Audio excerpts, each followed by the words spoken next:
Shalom Bapak Ibu Saudara sekalian yang dikasih Tuhan. Bagaimana kabarnya? Semua dalam keadaan sehat? Ya. Saya tidak tahu semua anggota jemaat di sini sadar atau enggak ya. Tapi memang hari-hari ini lebih panas dari biasanya gitu ya. Salah satu tandanya adalah kulit saya lebih gelap dari yang kemarin gitu. Bapak Ibu. Jadi kalau lihat saya tambah gelap, Bapak Ibu saya ukur nih, suhunya lebih panas nih gitu. Kalau saya agak lebih terang gitu, biasanya lebih panas seperti sekarang. Saya mau ngajak Bapak Ibu untuk membuka. Kita akan baca dari dua bagian Alkitab ya. Kita buka yang pertama dari Mazmur 95 ya. Mazmur pasal yang ke-95. Mazmur 95 ya. Mazmur 95. Ayat yang ke-6 sampai yang ke-11. Setelah itu nanti kita ke Ibrani ya. Kita baca dulu yang Mazmur dulu. Karena dua ayat ini berhubungan. Ya. Mazmur 95, ayat ke-6 sampai yang ke-11. Ya. Kita baca secara bergantian Bapak Ibu ya. Saya pasal yang genap, ya, ayat 6. Kok pasal yang genap? Ayat yang 6, Bapak Ibu 7, saya 8, lalu begitu bergantian ya. Mazmur 95 ayat yang ke-6. Masuklah, marilah kita sujud menyembah, berlutut di hadapan Tuhan yang menjadikan kita.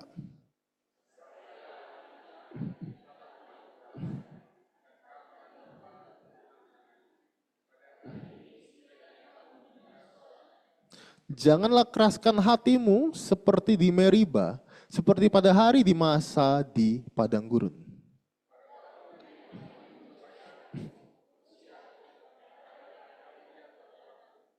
"40 tahun aku jemu kepada angkatan itu, maka kataku, mereka suatu bangsa yang sesat hati, dan mereka itu tidak mengenal jalanku."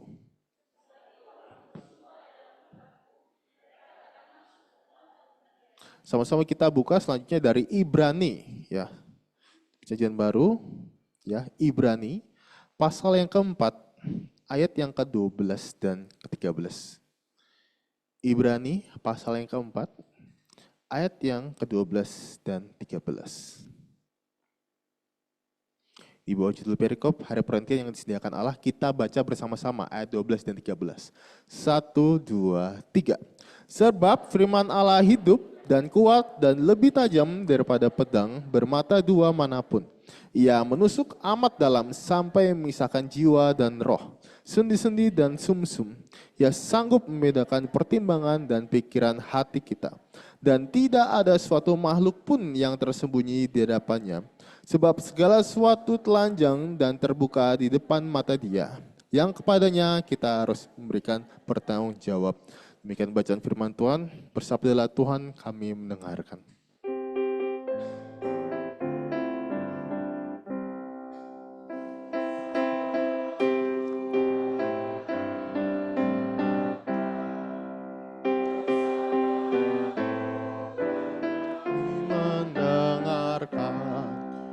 Kuatkanlah kami dan hiburlah kami. Kuatkanlah kami dan hiburlah kami.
Bapak Ibu, jadi Bapak Ibu tahu ya, saya pelayanan di PPA gitu, Pusat Pengembangan Anak.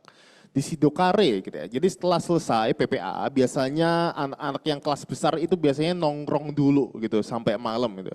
Sampai malam nongkrong dulu di PPA dan kami itu biasanya ngobrol banyak gitu. Seringnya bercanda gitu ya. Tapi juga kadang itu kami juga ngobrol serius gitu ya dengan anak-anak, entah itu soal masa depan mereka, tentang hubungan mereka dengan keluarga, dengan orang tua mereka, dan bahkan kadang itu kami ngobrolin soal hubungan mereka dengan lawan jenis, seperti itu Bapak Ibu ya. Namun terkadang ketika anak-anak cerita ke saya gitu ya, ada kondisi di mana saya itu ya, kata-kata mereka itu membuat saya itu teringat dengan satu dua hal gitu ya.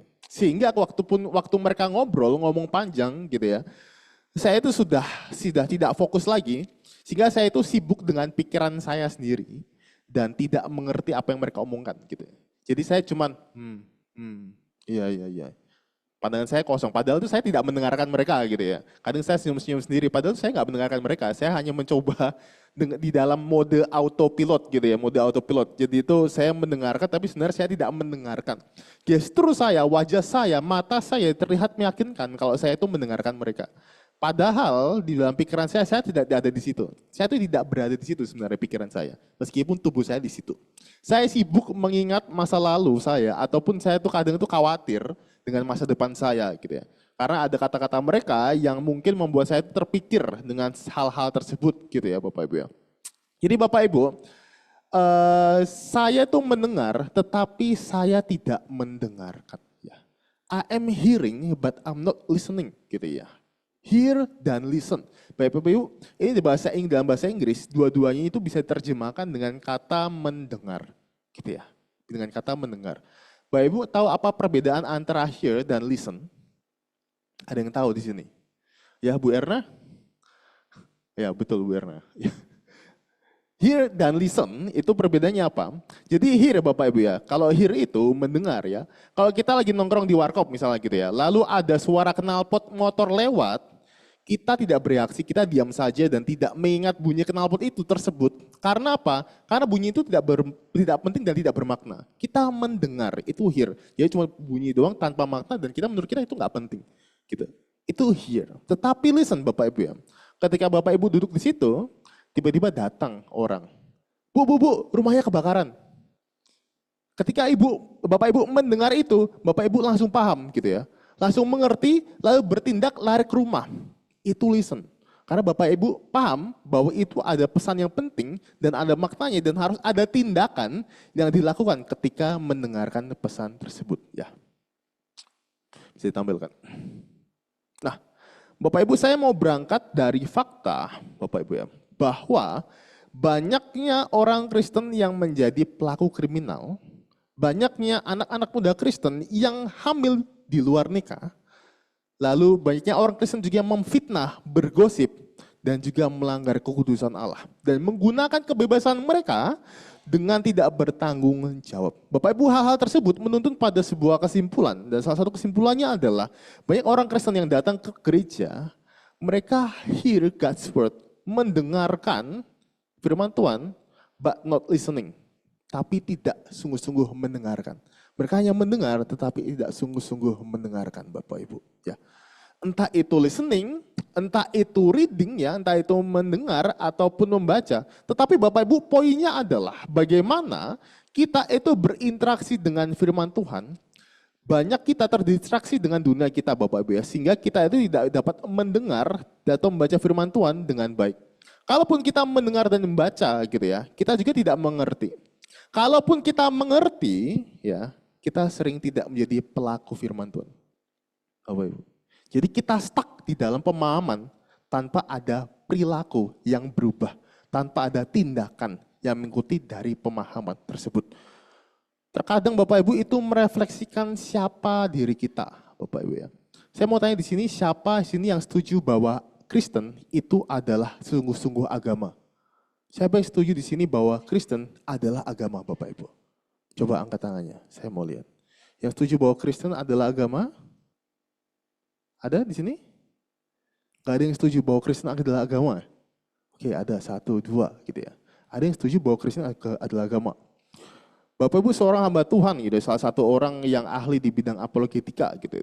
Dia berkata bahwa sebenarnya agama itu satu-satunya agama yang kita tahu, yang kita kenal itu adalah Islam, Bapak Ibu. Agama yang sebenarnya itu hanya satu, yaitu Islam. Karena Kristen itu bukan agama. Kristen itu adalah way of life. Kristen itu adalah jalan hidup. Maka dulu saya pernah menjelaskan bahwa tentang imitatio Christo, menjadi peniru-peniru Kristus. Kristen itu bukan soal agama, tapi bagaimana kita hidup seperti Kristus. Kita hidup seperti Kristus, Kristus kecil, gitu ya. Jika kita tidak merefleksikan Kristus dengan memahami dan berperilaku seperti Kristus, apalagi terus-terusan gitu ya. Jangan-jangan kita ini bukan Kristen, karena kita tidak sedang berjalan di way of life, di jalan Kristus, gitu. Nah, Kristus sendiri ngomong bahwa aku adalah satu-satunya jalan dan kebenaran dan hidup, Bapak Ibu. Nah, Bapak Ibu, saya mau kita membaca lagi gitu ya. Tadi dari Ibrani pasal 4 ayat ke-12 dan 13 tadi ya. Bapak Ibu dibuka saja gitu ya. Karena nanti kita akan baca sedikit banyak. Bapak Ibu, saya tahu ini sering diberitakan gitu ya. Kitab Ibrani itu sering diberitahukan oleh banyak pengkhotbah gitu ya. Tapi saya mau sekali lagi mengingatkan Bapak Ibu ya bahwa surat ini itu ditujukan kepada orang-orang Ibrani atau orang-orang Yahudi gitu ya. Yang berada di perantauan yang bukan hanya mengalami bahaya penyiksaan Bapak Ibu ya. Tapi penyiksaan itu ya, persekusi itu di perantauan mereka itu juga membawa mereka pada bahaya mereka akan mundur dari iman mereka. Atau dalam bahasa kita mereka itu bisa jadi murtad. Karena apa?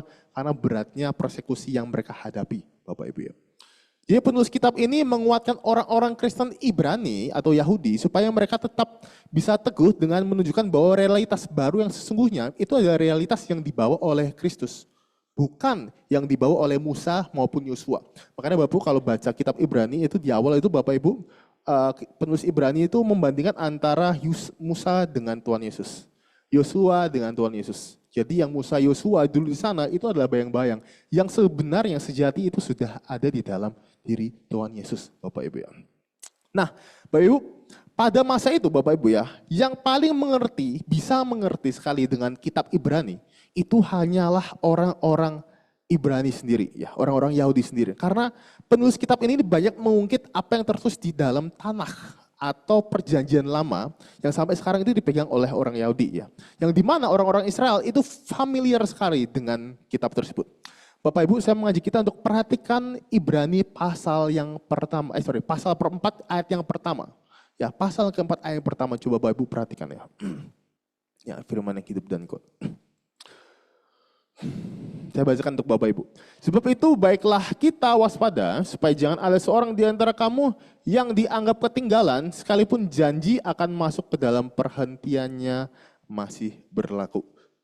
Lalu Bapak Ibu perhatikan di dalam ayat yang ketiga juga ya. Oh enggak ada yang ketiga ya, oke. Ayat yang ketiga ya, saya bacakan juga ya di sini. Sebab kita yang beriman akan masuk ke tempat perhentian seperti yang ia katakan. Sehingga aku bersumpah dalam murkaku mereka takkan masuk ke tempat perhentianku sekalipun pekerjaannya sudah selesai sejak dunia dijadikan. Nah Bapak Ibu ketika orang-orang Yahudi di dalam perantauan membaca teks ini ya Bapak Ibu ya. Apa yang di dalam benak mereka? Otomatis pasti mereka ingat peristiwa yang tercatat di dalam perjanjian lama ya. Di mana bangsa Israel dipimpin oleh Musa dan Yosua. Dan juga itu dicatat di dalam Ulangan pasal yang pertama ayat 34 sampai 35 ya. Saya akan bacakan lagi untuk Bapak Ibu ya. Ulangan pasal yang pertama 34 sampai 35. Ketika Tuhan mendengar gerutumu itu, ia menjadi murka dan bersumpah. Tidak seorang pun dari orang-orang ini, angkatan yang jahat ini, akan melihat negeri yang baik yang dengan sumpah kujanjikan untuk memberikannya kepada nenek moyangmu. Jadi Bapak Ibu bangsa Israel itu berjalan di padang gurun ya selama 40 tahun ya. Bapak Ibu lihat situ ya bangsa Israel yang berjalan di padang gurun ya. Ini Musa, ini Yosua lagi baca buku, lagi belajar gitu. Musa di depan mimpin. Nah, Bapak Ibu ketika mereka jadi mereka dijanjikan untuk bisa tinggal beristirahat di tanah perjanjian Gitu ya. Selama perjalanan di ujungnya nanti mereka bisa masuk ke tanah perjanjian. Tetapi banyak dari mereka itu dianggap ketinggalan. Kenapa dianggap ketinggalan? Karena mereka itu tidak dapat mengambil bagian dari perjanjian Allah. Mereka tidak mengambil bagian dalam perjanjian Allah, itu berarti mereka tidak bisa masuk ke tanah perjanjian. Ya, jadi bukanlah Allah tidak menepati janjinya, hanya saja mereka yang tidak mengambil, tidak dapat mengambil bagian dari perjanjian Allah. Nah, Bapak Ibu, saya mau highlight di sini kata perhentian gitu ya. Penulis Ibrani memakai kata perhentian ini, itu tuh bukan hanya untuk mengingatkan para pembaca ini soal janji Allah di dalam perjanjian lama, tapi juga untuk menunjukkan kepada tempat peristirahatan yang sejati, di mana kita ini bisa beristirahat bersekutu dengan Allah. Yaitu di mana? Di mana kita bisa bersekutu dengan Allah dengan sempurna, yaitu di gereja. Ya, oke. Gereja di sorga ya. Gimana kita bisa tempat perhentian dimaksudnya adalah di sorga sana gitu ya Bapak Ibu ya. Tetapi juga ada penafsir yang berkata sebenarnya kita juga dapat beristirahat sekarang karena Kristus itu sudah mengangkat beban dosa kita Bapak Ibu ya. Seperti itu. Tapi Bapak Ibu ketika melihat apa yang terjadi dalam perjanjian lama terhadap bangsa Israel gitu ya. Ada sebagian besar dari mereka itu tidak dapat masuk ke dalam tanah perjanjian. Mengapa bisa terjadi seperti itu? Dan ini berhubungan dengan interaksi mereka dengan firman Tuhan. Kita lihat. Ini orang-orang yang tertinggal. Kenapa mereka tertinggal? Yang pertama adalah mereka menolak untuk percaya. Gitu ya. Mereka sudah mendengar firman Tuhan, sudah melihat bukti-bukti yang ditunjukkan oleh Tuhan kepada mereka. Tetapi Bapak Ibu, mereka tetap tidak mempercayakan diri mereka kepada Tuhan. Mereka mengeluh dan secara tidak langsung mereka tidak menghormati Tuhan. Bapak Ibu, ketidakpercayaan mereka dengan firman Tuhan yang sudah diberitakan kepada mereka. Dan meskipun mereka melihat bukti-bukti yang ada gitu ya. Mereka bisa makan, mereka bisa berjalan di siang hari tanpa kepanasan, berjalan pada malam hari tanpa kedinginan gitu ya. Tapi mereka tetap tidak mau percaya. Yang kedua adalah Bapak Ibu ya, mereka mengeraskan hati mereka. Itulah mereka tidak bisa masuk ke tanah perjanjian Bapak Ibu ya. Mereka mengeraskan hati mereka terhadap firman Tuhan. Mereka tidak mau taat kepada firman Tuhan dan melawan Musa yang adalah perantaraan Tuhan kepada mereka. Bapak Ibu ya. Jadi mereka menolak percaya dan mereka akhirnya juga mengeraskan hati mereka. Bapak Ibu, teks yang tadi kita baca ya. Sebab firman Allah hidup dan kuat di ayat yang Ibrani pasal 4 ayat 12 gitu ya. Hidup itu adalah zon dan kuat ya. Ini sedikit bahasa aslinya gitu ya. Kuat ini adalah dalam aslinya itu adalah energes. Energes, Bapak Ibu tahu energetik ya. Energetik itu kan apa namanya? Bukan sekedar Bapak Ibu kuat mengangkat beban. Ya. Energes ini bisa terjemahkan Bapak Ibu kuat, tetapi kuatnya itu nggak diam, tapi Bapak Ibu tuh aktif gitu ya. Makanya dalam terjemahan lain di dalam NIV itu memakai kata aktif, bukan hanya kuat gitu ya. Jadi Bapak Ibu Matthew Henry berkata seperti ini, ketika Allah menyampaikan firman melalui rohnya, maka firman itu tuh bukan hanya diam, tetapi dia bergerak, berkarya. Firman itu menginsyafkan orang dengan penuh kuasa, mempertobatkan dengan penuh kuasa, dan menghibur orang dengan penuh kuasa. Jadi firman itu begitu kuat sehingga sanggup meruntuhkan benteng-benteng, membangkitkan orang mati, membuat orang tuli mendengar, orang buta melihat, orang bisu berbicara, dan orang lumpuh berjalan. Firman itu berkuasa untuk memukul jatuh kerajaan iblis dan mendirikan kerajaan Kristus di atas reruntuhannya. Bapak Ibu, ketika kita baca Alkitab, mungkin tulisan yang kita baca itu hanyalah tinta. Ya, kita lihat ini hanyalah tinta gitu ya. Tapi sebenarnya firman Tuhan itu tuh bukan tintanya, ya, bukan bukunya. Bapak Ibu boleh silakan bakar Alkitab, tetapi firman Tuhan tidak akan lenyap. Karena firman Tuhan itu bukan tintanya dan bukan bukunya, bukan kertasnya, tetapi esensinya. Esensi dari firman Allah itulah yang hidup, itulah yang kuat, dan itulah yang bergerak, menghibur orang-orang yang lemah, ya, menguatkan orang-orang yang lemah, mengubah orang-orang yang berdosa, menghibur orang yang berduka, dan seterusnya, Bapak Ibu ya. Jadi firman Tuhan itu adalah firman yang berkuasa, bukan hanya sekedar tinta, buku, dan juga kertas, Bapak Ibu ya. Bukan sekedar itu. Tapi Bapak Ibu, jika kita seperti bangsa Israel, ya, kita dengar firman Tuhan, tetapi kita menolak untuk beriman. Kita dengar firman Tuhan, tapi kita berkeras hati, kita tidak akan mendapatkan peristirahatan yang bersama dengan Tuhan, Bapak Ibu. Bapak Ibu, saya nggak tahu Bapak Ibu pernah mengalami hal ini apa enggak ya. Tapi sebuah cerita gini yang simple aja ya, ilustrasi yang simple ya. Seorang ibu gitu ya di bawah dia lagi masak nyiapin makanan, nyuruh anaknya turun untuk makan gitu ya. Dia panggil, "Rudy, ayo turun." Gitu ya. Di sini nggak ada yang namanya Rudy ya. Oke, ama? Oh. Bapaknya Pak Franky ternyata. Ya, saya cari amat tadi sebenarnya saya cari yang nggak ada namanya gitu. Ternyata ada. Nah, "Rudy, ayo turun." gitu ya. Lalu anaknya lagi main HP, dia ngomong, "Iya mak, bentar." Berapa lama kemudian, nggak turun-turun Bapak Ibu. Lalu dipanggil lagi, "Rudy ayo turun." gitu ya. Lalu, tapi anaknya cuman jawab, "Iya mak, bentar." gitu ya. Sampai lama dia nggak turun-turun Bapak Ibu. Bapak Ibu, kira-kira Rudy tahu nggak siapa yang memanggil? Tahu. Kira-kira Rudy paham nggak ketika dipanggil, ia harus datang atau enggak? Datang ya. Tapi Rudy bertindak? Enggak, dia tidak take action. Dia cuma dengar, dia tahu siapa yang ngomong, dia tahu ini ibu ini adalah salah satu orang yang berotoritas nih dalam rumah tangga. Kalau saya macam-macam sama dia, saya bisa kacau ini. Tetapi dia tidak mengambil action. Dia hanya diam. Bapak Ibu. Bapak Ibu, tahu nggak Bapak Ibu ya, banyak orang Kristen itu memegahkan, ya banyak orang Kristen itu ada beberapa hal yang orang Kristen itu megahkan gitu ya. Yang saya temukan itu ada dua Bapak Ibu ya. Orang Kristen itu kadang memegahkan apa yang tidak dilakukan. Gitu ya. Apa yang tidak dilakukan. Misalnya Bapak Ibu ya. Kan Alkitab ngomong bahwa jangan membunuh. Saya tidak membunuh. Saya tidak pernah membunuh. Gitu ya, memegahkan. Saya tidak pernah berselingkuh, gitu. Saya tidak pernah mabuk, dan lain-lain. Jadi orang Kristen bangga dengan apa yang tidak dilakukan. Saking bangganya dengan apa yang tidak dilakukan, dia nggak lakukan apa-apa. Gitu ya. Tidak melakukan dosa, Bapak Ibu ya, itu tidak bisa disebut melakukan firman Tuhan. Bapak Ibu, kalau tidak melakukan dosa adalah melakukan firman Tuhan, Bapak Ibu tidur aja itu Bapak Ibu sudah melakukan firman Tuhan. Gitu ya. Karena Bapak Ibu tidak melakukan dosa, gitu ya, misalnya. Bapak tidak membunuh, tidak berselingkuh, gitu, tidak mabuk, tidak mencuri, gitu. Posisi tidur tidak mencuri, gitu. Sangat pasif sekali. Dan ini sebenarnya sesuatu yang sebenarnya tidak perlu dibanggakan, Bapak Ibu ya. Karena Bapak Ibu diam saja, Bapak Ibu tidak melakukan dosa seperti itu. Kalau kita tidak membunuh, berarti Bapak Ibu, lalu Bapak Ibu itu menyebut diri itu melakukan firman Tuhan, Bapak Ibu pasif, gitu ya. Pasif.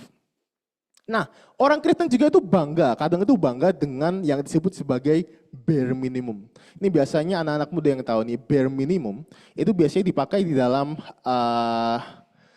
hubungan romantis gitu ya, bare minimum. Bare minimum itu kalau di dalam hubungan romantis seperti ini Bapak Ibu ya. Itu sebuah hal yang mendasar, yang standar minimal yang harus memang dilakukan. Misalnya nih, laki-laki dalam pacar misalnya bukakan pintu untuk ceweknya, itu bare minimum itu. Itu memang normal harusnya seperti itu. Misalnya laki-laki di date dalam waktu ngedate itu, laki-laki yang bayarin gitu ya. Itu dianggap itu bare minimum, memang normalnya seperti itu gitu ya. Tidak ada sesuatu yang wah di situ.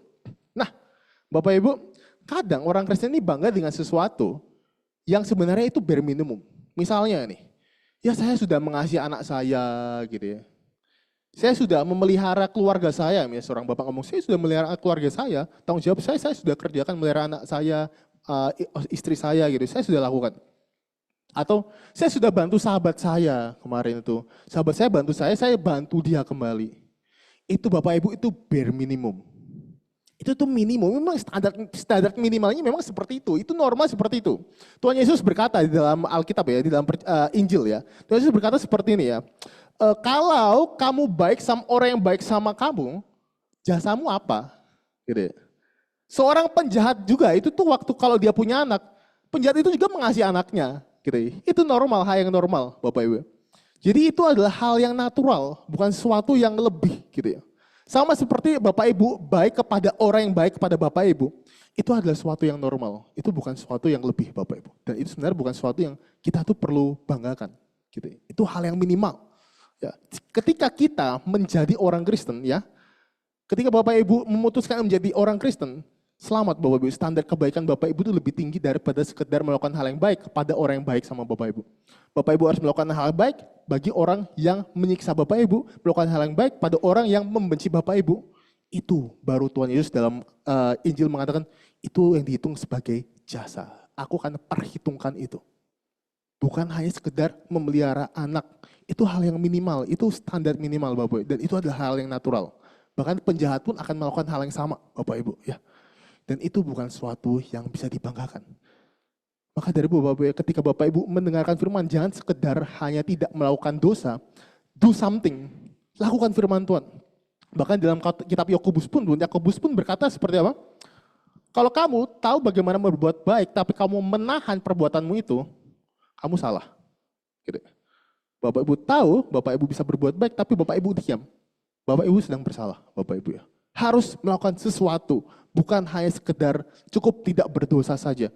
Itu tidak cukup Bapak Ibu. Lakukan firman Tuhan. Bukan hanya sekedar memahami, jangan membunuh, saya tidak membunuh, jangan bersinah, saya tidak bersinah. Bukan hanya sekedar itu.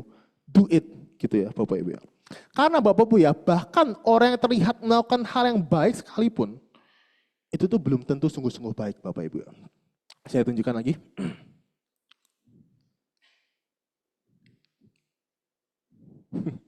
Ya, menembus jiwa dan roh.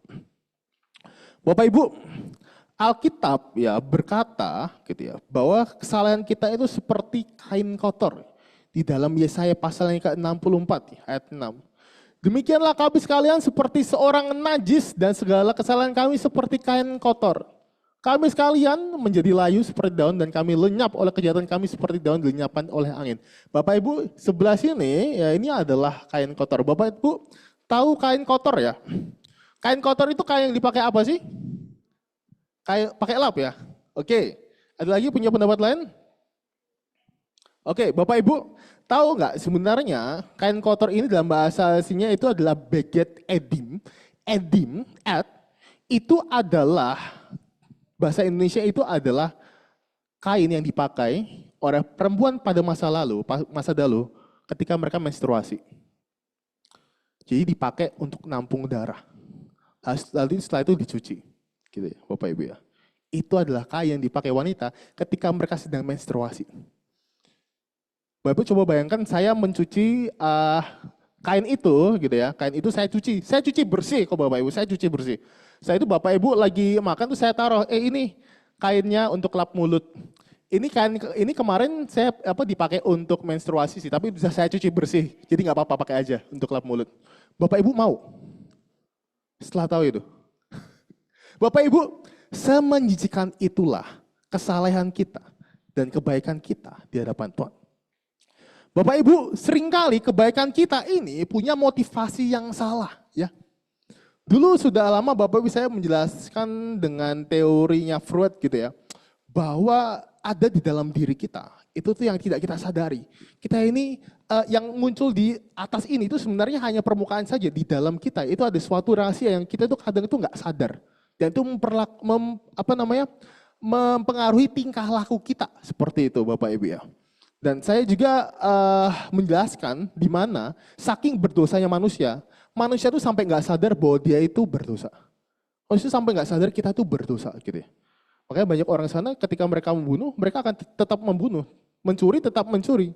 Karena mereka tidak terlalu menyadari bahwa itu adalah dosa Bapak Ibu ya. Tidak bisa mereflek seperti itu Bapak Ibu ya. Nah Bapak Ibu, tetapi firman Allah ya, dikatakan bahwa firman Allah itu hidup dan kuat dan lebih tajam daripada pedang bermata dua manapun yang menusuk amat dalam sampai memisahkan jiwa, roh dan sendi-sendi dan sumsum, ya sanggup membedakan pertimbangan dan pikiran hati. Bapak Ibu, firman tersebut lebih tajam dari pedang manapun, karena itu ia akan masuk ke tempat yang tidak dapat dimasuki pedang lain. Yaitu apa? Yaitu jiwa dan roh kita. Ia membuat jiwa kita yang sudah lama dikuasai oleh roh-roh kesombongan menjadi rendah hati. Ya, yang dia juga memisahkan hati kita yang dikuasai oleh roh-roh kebejatan menjadi lemah lembut dan taat. Itulah firman Tuhan Bapak Ibu ya. Jadi kebiasaan-kebiasaan dosa kita yang sudah menjadi hal yang biasa bagi jiwa kita dan telah jauh berakar di dalam diri kita, itu bisa dipotong oleh firman Tuhan. Karena firman Tuhan ini adalah pedang yang tajam dan memisahkan antara ketidaktahuan dan pengertian, pemberontakan dari kehendak. Tuh Bapak Ibu ya. Firman Tuhan sanggup membedakan pertimbangan dan pikiran hati kita. Bahkan pikiran dan rancangan yang paling rahasia yang tersembunyi dalam hati kita, firman Tuhan itu dapat membuat kita memisahkan itu tersebut Bapak Ibu ya. Firman Tuhan akan menyingkapkan kepada kita berbagai pikiran dan maksud kita Bapak Ibu ya. Kekejian dalam pikiran kita dan tujuannya. Dasar-dasar yang jahat menggerakkan pikiran kita serta niat buruk yang penuh dosa di dalam hati kita. Bapak Ibu, kadang kita melakukan tindakan hal yang baik tetapi dengan motivasi yang buruk. Dan firman Tuhan berkata, no, itu adalah sesuatu yang salah Bapak Ibu ya. Itu hal yang salah. Dan firman Tuhan yang memampukan kita untuk merefleksi, bahwa ternyata meskipun tindakanku baik, ternyata aku punya motivasi yang salah Bapak Ibu ya. Hanya saja Bapak Ibu ya, seringkali kita ini tidak mampu membedakan motivasi yang jahat dan motivasi yang baik Bapak Ibu ya. Saking berdosanya kita sampai nggak sadar bahwa motivasi kita melakukan sesuatu itu adalah motivasi yang jahat. Bapak Ibu, saya mau challenge Bapak Ibu ya. Bapak Ibu di sini hafal pengakuan iman rasuli? Ada yang hafal pengakuan iman rasuli? Saya mau minta satu orang untuk maju ke depan untuk melafalkan pengakuan iman rasuli. Nanti saya kasih reward. Silakan maju ke depan sini. Siapa yang berani? Yang anak-anak muda senyum-senyum tuh, boleh ini. Jangan lihat-lihat doang, jangan lihat gini-gini. Sini maju kalau mau. Melafalkan pengakuan iman rasuli. Siapa di sini yang berani? Silakan. Saya kasih reward. Silakan. Jangan nama Tuhan dong. Koiri udah siap-siap maju. Oma, Oma. Boleh Oma yang maju, oke. Tepuk tangan untuk Oma dulu. Saya berasa MC ini. Oma di sini Oma. Ya di situ aja, di situ. Di sini aja, depan sini Oma. Anak-anak muda duduk. Oma langsung maju. Oma silakan Oma. Pengakuan iman rasul. Aku percaya kepada Allah, Bapa yang Maha Kuasa Khalik langit dan bumi, dan kepada Yesus Kristus, anaknya yang tunggal Tuhan kita, yang dikandung dari Roh Kudus, lahir dari anak darah Maria, yang menderita sengsara di bawah pemerintahan Pontius Pilatus, disalibkan, mati dan dikuburkan, turun ke dalam kerajaan maut. Pada hari ketiga bangkit pula dari antara orang mati, naik ke surga, duduk di sebelah kanan Allah, Bapa yang Maha Kuasa, dan akan datang dari sana untuk mengadili orang yang hidup dan mati. Aku percaya akan Roh Kudus, gereja yang kudus dan persekutuan orang kudus, pengampunan dosa, dan kebangkitan tubuh dan hidup yang kekal. Amin. Oke, apa? Kita tepuk tangan dulu. Oke, Oma, sebentar. Oma, sebentar. Oma, coba pegang dulu. Oma kok bisa hafal? Kenapa, Oma? Coba. Kenapa Oma bisa hafal? Saya dulu kan dari Katolik, dari kecil. Oke, emang Oma... Tapi itu dulu kalau Katolik itu Credo para Rasul. Kalau ini, setiap hari saya. Setiap hari ya? Dari doa Bapak Jadi Oma ulangi terus setiap hari? Iya. Sampai hafal ya? Iya, I see. Sama doa Bapak Sama doa Bapak kami, kami. oke. Oke. Oma sini dulu sebentar, saya kasih hadiah. Jadi saya kasih rewardnya itu adalah selamat. Sebentar Oma. Bapak Ibu serius, rewardnya itu adalah selamat ya Bapak Ibu ya. Rewardnya itu selamat Oma. Oma baca di sini apa rewardnya? Selamat, saya beneran Bapak Ibu ya. Rewardnya selamat Oma ya. Terima kasih Oma. Bukan hanya sekedar selamat ini, tangan. Saya kasih selamat. Ya. Siapa tadi yang nyambung? Wafer selamat ya Bapak Ibu.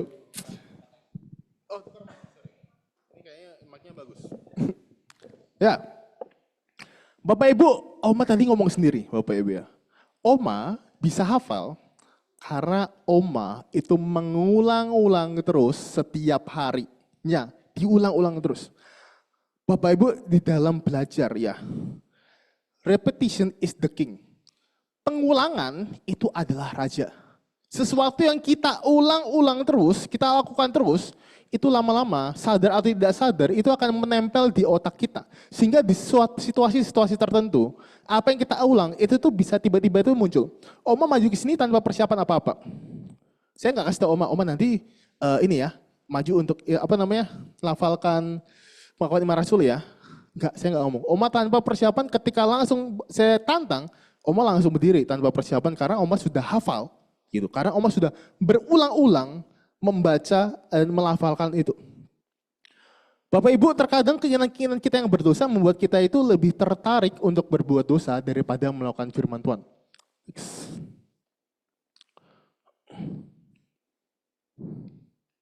Nah, Bapak Ibu, membaca firman Tuhan yang berulang-ulang kali secara teratur itu adalah benteng kita dan juga menjadi filter kita, ya. Bapak Ibu kalau sering masak ayam mie goreng pasti kenal ya, suka dengan ngerti ini adalah apa ya? Ini saringan ya. Dan juga menjadi saringan gitu ya. Untuk membuat kita itu siap menghadapi keinginan-keinginan daging kita yang berdosa. Kalau Bapak Ibu tidak pernah membaca secara teratur dan berulang-ulang, ya, maka hati kita semua itu bisa jadi tumpul, sehingga kita ini jadi tidak mampu untuk memahami motivasi kita sendiri itu kita tidak mampu. Karena kita tidak peka. Firman Tuhan inilah yang mengasah kemampuan kita untuk peka, untuk siap, untuk menyaring. Ya, ketika kita dalam posisi tertarik dengan dunia melakukan hal-hal yang berdosa, Bapak Ibu ya. Firman Tuhanlah menjadi benteng dan juga menjadi filter atau saringan untuk menghadapi hal-hal tersebut. Bapak Ibu, saya ingatkan kembali Bapak Ibu ya. Jangan hanya sekedar mendengar dan memahami firman Tuhan. Ya, lakukan Bapak Ibu ya. Jangan hanya tidak melakukan dosa, tetapi lakukanlah firman Tuhan. Lakukanlah apa yang baik, lakukan apa yang firman Tuhan katakan, lakukan Bapak Ibu ya, lakukan. Lalu yang kedua, asah selalu hati kita dengan selalu membaca firman Tuhan. Agar kita siap Bapak Ibu ya, untuk bisa menghadapi tantangan dunia ini dan juga ketika kita tertarik untuk melakukan dosa, itu juga menjadi benteng dan juga saringan kita. Untuk bisa melihat apakah keinginan-keinginan kita dan motivasi-motivasi kita ini jahat atau tidak. Terkadang bedanya itu tipis, Bapak Ibu. Bedanya tipis. Dan terkadang kita itu nggak sadar. Firman Tuhanlah yang mengasah kemampuan kita untuk bisa membedakan hal tersebut. Ya, Bapak Ibu ya. Kiranya Tuhan menolong kita semua untuk melakukan firman Tuhan hari lepas hari. Demikian beritaan firman Tuhan, saya mengajak kita semua untuk berdoa.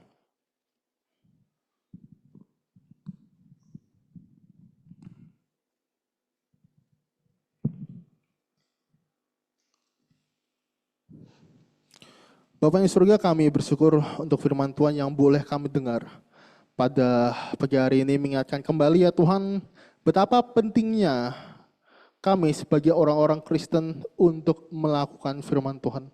Bukan hanya mengerti, bukan hanya memahami, tapi bisa melakukan firman Tuhan. Tolong kami ya Tuhan untuk menjadi pribadi-pribadi yang aktif, untuk terus membaca firman-Mu dan melakukannya dalam kehidupan kami sehari-hari sehingga kami dapat menjadi berkat bagi orang-orang sekitar kami dan juga dapat memuliakan nama Tuhan. Tuhan, kami juga berdoa ya Tuhan, pada pagi hari ini kami berdoa untuk ada jiwa-jiwa yang baru yang datang ke gereja. Kami berdoa sehingga orang-orang di luar sana yang masih belum mengenal Kristus, mereka boleh berbalik dan datang kepada Kristus. Tuhan berikan keinginan tahuan kepada mereka sehingga mereka rindu untuk mengetahui lebih dalam, mengenal lebih dalam lagi mengenal siapa Engkau ya Tuhan, mengenai siapa Engkau sesungguhnya. Biar mereka boleh memiliki hati yang lembut sehingga mereka boleh terbuka untuk Injil-Mu ya Tuhan. Tuhan, kami juga berdoa ya Tuhan untuk PPDB Kabitunas Aletheia yang memiliki target yaitu 30 anak. Biar Tuhan sendiri yang boleh mendatangkan 30 anak tersebut untuk boleh datang bersekolah. Biar Kabitunas Aletheia juga boleh mempersiapkan diri mereka sehingga 30 anak tersebut yang akan didatangkan oleh Tuhan sendiri, mereka juga bisa dilayani dan boleh dididik di dalam kebenaran ya Tuhan. Kami juga berdoa Tuhan untuk setiap kesehatan jemaat, setiap anggota jemaat yang sedang mengalami kelemahan tubuh. Kami berdoa supaya mereka dipulihkan, Tuhan yang boleh memakai segala sesuatunya, makanan, minuman, obat-obatan maupun perawatan-perawatan yang ada, sehingga mereka juga boleh dipulihkan dari sakit mereka, dari kelemahan mereka, sehingga mereka dapat menjalani aktivitas mereka dengan baik dan juga datang beribadah. Tuhan. Kami juga berdoa Tuhan untuk program ABC, Aletheia Bible Course, supaya jemaat bisa tetap konsisten untuk mengikuti ABC ya Tuhan. Sehingga setiap anggota jemaat juga diberkati melalui ABC, mereka dipersiapkan untuk menghadapi tantangan zaman dan dapat mempertanggungjawabkan iman mereka menghadapi orang-orang yang membenci Tuhan. Kami juga berdoa ya Tuhan untuk penyerahan anak yang akan dilaksanakan minggu depan. Biar Tuhan yang berkati segala persiapannya, setiap pelayan-pelayan Tuhan yang akan melayani dalam penyerahan anak tersebut. Biar Tuhan yang berkati sehingga segala sesuatunya boleh berjalan dengan aman dan lancar. Kami juga berdoa supaya setiap keluarga yang akan menyerahkan anak mereka juga boleh mempersiapkan hati mereka dengan sungguh-sungguh dan juga memiliki iman yang teguh di dalam Tuhan. Kami menaikkan semua doa-doa ini hanya dalam nama Tuhan. Kami juga berdoa ya Tuhan untuk anak-anakmu yang berulang tahun ya Tuhan di bulan Mei. Kami berdoa untuk Graciela Chin, untuk Bapak Nenggolan, untuk Kasih Situhang. Kami juga berdoa untuk Evan Ray, untuk Elena Margareta, Graciano Monis, untuk Reina dan juga Maris. Kami berdoa ya Tuhan untuk setiap anak-anakmu, Tuhan memahami setiap hal yang mereka hadapi dalam kehidupan mereka, biar Tuhan sendiri yang memberikan bimbingan dan juga Tuhan sendiri yang memberikan apa yang mereka butuhkan untuk menghadapi kehidupan mereka. Tuhan berikan umur yang panjang dan mereka juga boleh berbahagia di dalam Tuhan dan mereka boleh menjadi berkat dan mereka juga boleh menjadi anak-anak yang takut akan Tuhan dan iman mereka boleh semakin teguh di dalam Tuhan. Maksudnya Tuhan terima kasih. Kami menaikkan doa ini hanya dalam nama Tuhan Yesus Kristus yang mengajarkan kami berdoa. Bapa kami yang ada di surga, dikuduskanlah namamu, datanglah kerajaanmu, jadilah kehendak-mu di bumi seperti di surga.